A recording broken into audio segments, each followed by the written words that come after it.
I worked at a blog section of a local newspaper, and being new and young, I often get sent out on crappy assignments. My top pieces involve interviewing with poodle groomers, sewage plant managers, and our local clown. Yeah, quitting is not really an option in this job market, so I've stuck it out. My manager has noticed my dedication, so he threw me a bone today. I was sent to interview a man who residents had been seen taking into the police station in handcuffs. And the only thing concerned citizens knew for sure that he was a stranger, and he was splattered in blood. The police weren't talking. On my way over there, I thought I finally got my foot in the door. This was my wild card. It could be nothing, or I could end up famous overnight. I was genuinely excited. Now I just feel shaken and distressed. Hey, aren't you Rob's kid? A vaguely familiar policeman asked as I entered the lobby of their decently sized station. I shook off the torrential rain still dripping from my hair and nodded. Consistent recognition was one of the weird benefits of returning to a small town after college. Yep, I'm here on behalf of the dispatch to interview the man that was brought in. His chubby jolliness faded from grim distaste. He paused for a full 5 seconds before finally replied, I don't think a good kid like you needs to be talking to that guy. I politely began the spiel my manager has given me.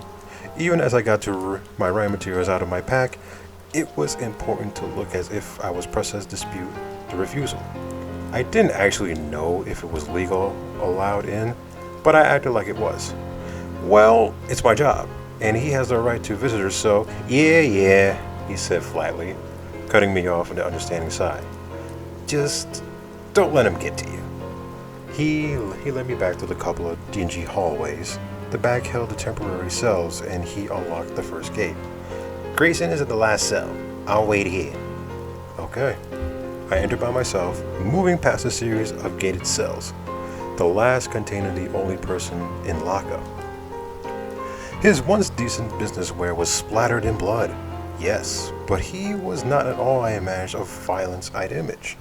Tall, lanky, topped with a thinning blonde hair, he looked like every bit of businessman as they come by. If he had glasses, he might have been exactly matched with one of my professors back in the university. For a moment, I felt let down. It didn't seem like that he would be the sort of incredible story here. Some sort of a mix-up. That feeling lasted only until he began speaking. He saw my media badge and my pen and paper and signed with resignation. I suppose you want my story, yeah? I thought so. After much consideration, I do think that I should tell somebody what happened. I'm aware of how it sounds, so I mostly shut up until now. But I'll tell you what you haven't told the police. I'll satisfy my ethical obligation. It's the least required and the most I'm willing to do, because of the social risk. You'll believe me, you're young, and you look sharp, but most won't. I have no intention of ending up in an institution. Don't smile. I'm serious. Thank you. Now, I don't have to say it all began quite some time ago. I was young then, younger than you. The memories came back to me with the fog of a very early youth, likely preteen. They were nightmares, you see. They haunted me for nearly a year. It was a thing, and my mother and my father did try their best to find treatment for me. The nightmares went away only after I began joining the church, but I still chalk that up as a coincidence. A religious thing is a whole other debate I have no energy to get into. It's 30 years later, give or take. I'm driving across country on business with my partner. What business am I in? It is not relevant to what's happened. Smith and I drive across country where we were stopped ended up at a motel right outside the small town. We've seen absolutely nothing but Midwestern farm fields for hours, so we took a walk into the town to get some beers. Glenworth Heights could have been any other town. Looked like a million others and looked like yours. But as I walk into the town, you see, this is why I mentioned my childhood nightmares. I had an oddest sensation of deja vu.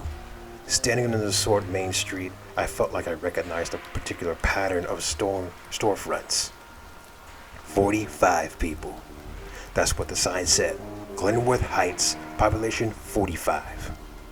It was a stop over the way or somewhere else and nothing more. But I've seen buildings before, casting the other light and other contracts. I've seen them in nightmares. I've seen the sky bleeding and seen these buildings rotting. Their inhabitants had dwindled within minimum mishap, mutated. Smith had a good sense of why I was spooked. I remained tense, but tried to shrug off the strange feeling of Allie has concerns. Whatever mask of calm I managed to put on, it certainly fell away as we entered the liquor store. I liked the man in the clerk face before I got inside. I told myself that he couldn't possibly be in there. I had a nightmare over 30 years ago about 20-something hippie types who has facial skin and has been carefully exercised in front of me by streaming hooks. In that dream world, his bleeding cheeks and jaw muscles has been exposed to the air, but he continued to work at the front end under the threat of even the worst torture at the hands of the store's owner, who had become some sort of hissing, acidic monstrosity that lurked in the back room. His hook limb dripped acid and, Lord, I can't even describe. Forgive me, I just need a moment. Alright, where was I? The clerk. I called his face to mind, keeping it firmly in a mental view, and I greeted with that excited face as I entered the store. I couldn't help but stare. Perhaps it has been in the town as a child or some sort of family road trip, or perhaps I have had nightmares about it later. But how could I have dreamed 30 years ago about the clerk that was here now? The store owner looked at the back room. A thuggish man in yellow-white shirt who lounged near a fan. I left the store immediately, and Smith knew something was up. He began to get belligerent. I assured him everything was fine. He knew I needed the money from our business trip to pay off my shrew ex-wife Eleanor's child support lien. I wasn't going to welch. But there was another concern in my mind. I stumbled into the walking link to my childhood nightmares, and those nightmares had held a distinct threat. The town in my dreams hadn't simply been horrible of surreal reasons. No, a gaping fissure in the earth had opened somewhere nearby. Through the vast, searing crevice as a child, I'd witnessed people crawling at the burning air from the river, those bile, blind, torturous crimson and azure flames that kept thousands permanently cooking alive, and the screams. Don't frown with disbelief. It was just a nightmare. It was a metaphor, right? For fear, for pain, for change. The townspeople had all changed, and then marched to the gate of worship it, widening it, and bring through demons untold. It was just a dream. Except that I dreamt the location of the fissure. Smith was suspicious of me, so I couldn't ditch him. But I made up the story about checking out for money I left behind on a previous business trip. We walked out of the Spares Wood behind the town, and Smith kept his hand near his gun. But I was far more worried about encountering the hellish rift. I was enormously relieved to find the empty forest glen, and then suddenly chilled to reveal that I remembered the lay of the jumbled rocks, swaying grasses, and towering trees. I've seen this place. In a vertical trace, I wandered out the high grasses. Once I was out the center, I began to notice that the assembly rocks were strewed about the pattern that was everything but random. It was a vast circle, and was within, bending down.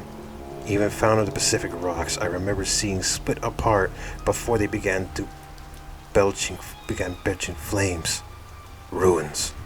They were ruins in the rock, ancient ruins, in the style that looked Native American or something even older. Smith grinned near me, then, as I touched the rock, he figured that I found a spot where I stashed most of my cash.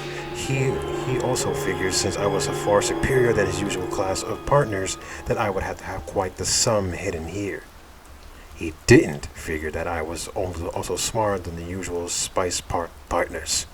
I lifted one of the ruins rock and, well, the fucker's skull caved in. He was dead instantly. No, this blood on my shirt isn't from hitting him with a rock, and that's not why they brought me in. The act was self-defense, and I'll prove it in the court of law, or at least get the jury to understand. A dead thug and a living, well-mannered white man like myself? I'm not worried about it. Don't give me that face. I'm just being honest here. But no, this is not blood on my shirt, because the blood from the impact shot of the earth like it has been pulled down by strange gravities.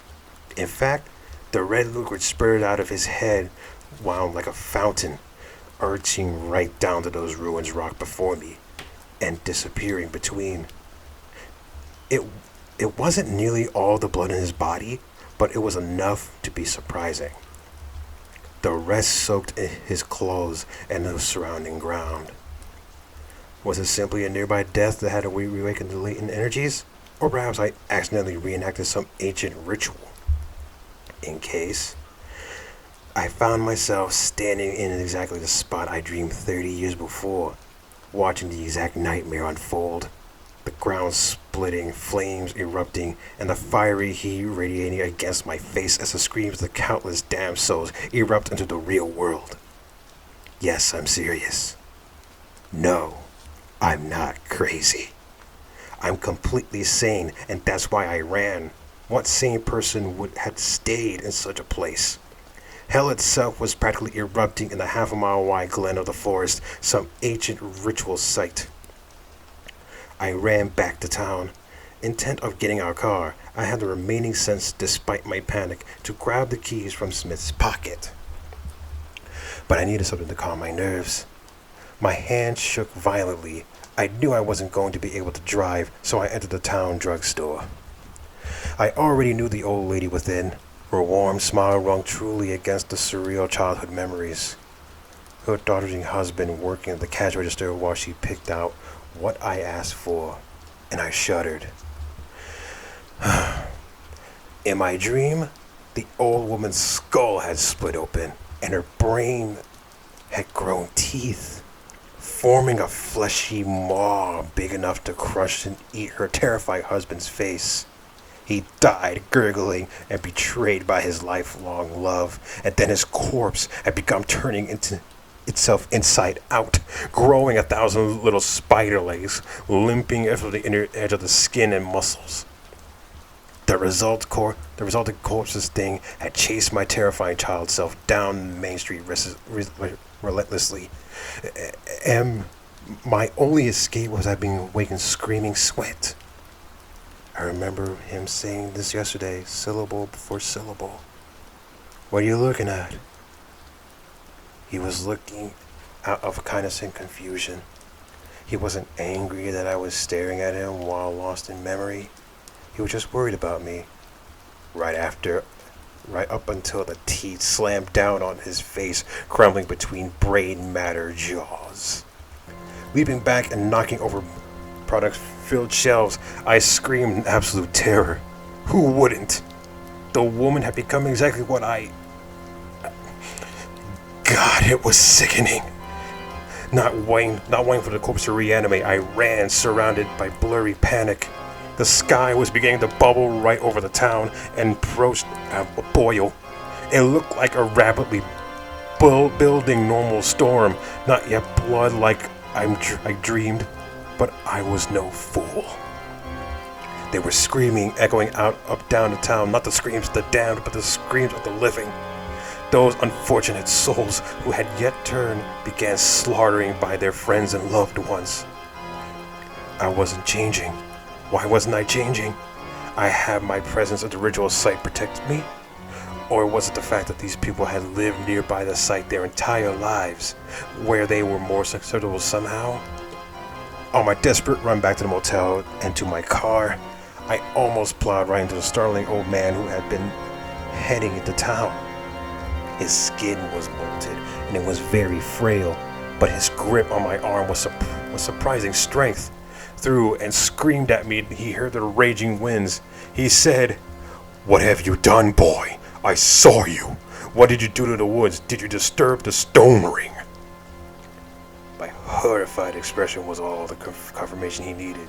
He said, "The ring is a barely cracked seal, and the plagued town folk are going to widen the crack, perhaps destroy the seal completely. I'm too old to do what must be done. You must either work whatever sacrifice you made and burn the corpse, or you must return to town and kill every single one of those monsters the people have become." I stared at Grayson. My mouth dropped a half-inch. Holy shit, had this guy gone on a killing spree? I mean, I would have too if it had all that really happened to me. So the blood on your shirt. You killed all those people? He looked at me as if I was a moron. Do I look like some sort of spec enforcer? I never fought a man in my life. Kill 40 odd horrible mutated monsters all by myself? No, that would have never worked. I see. So, he had gone back and moved Smith's body. That explains the blood on his shirt. Did that mean that there was still a small town populated by mutant horrors out there? Or had closing the rift destroyed or dispelled them somehow? "Alright, I told you what happened," he said plainly. "Any ethical obligations I had is now satisfied. It's on you." Shivering with confusion, I gave him some polite goodbyes and walked out in a daze. The cop who let me in nodded as he saw my face. "Guy's a real prick, huh?" "What do you mean?" I asked, knowing that he hadn't been told Grayson's story. He was going over 100 down the highway in a car filled with drugs and hit some housewives' vans, he said quietly, leading me back towards the front. Killed 3 kids. Ah, I thought at first, other than the shock, how shitty could one person be? He had children he walked out on and he was involved in a crime. He was regularly racist. At least he'd gone back and... Wait, so he got the blood on his shirt from the car accident? "Yeah," the cop replied. "What'd you think it was?" I froze right in the front door of the station. Outside, torrential rain beat down on the glass. Among all other faults, Grayson was also a coward. He hadn't gone back. He just walked away. He's been warned for decades-old dreams. He'd been led to this place in time of tremendous disaster with the knowledge of what it was to come. And instead of becoming a hero, he screwed it all up and walked away. Was that the true nature of human beings then? How many scary stories have I heard in my lifetime, expecting that each tale that it would rise to the occasion if they had ever happened to me? Here I was, also doing nothing about it. What was there to expect staring out the window? I had no proof. If I did, I might have been able to call for aid or go there myself and try to, as Grayson would have put it, kill 40 odd mutated monsters all by myself. The thought made me quiver, and I kept finding reasons not to go and check it out for myself. Was I a coward too? I didn't want to believe him, but there was such an odd feeling in the air. So much for rising the occasion. I had no proof.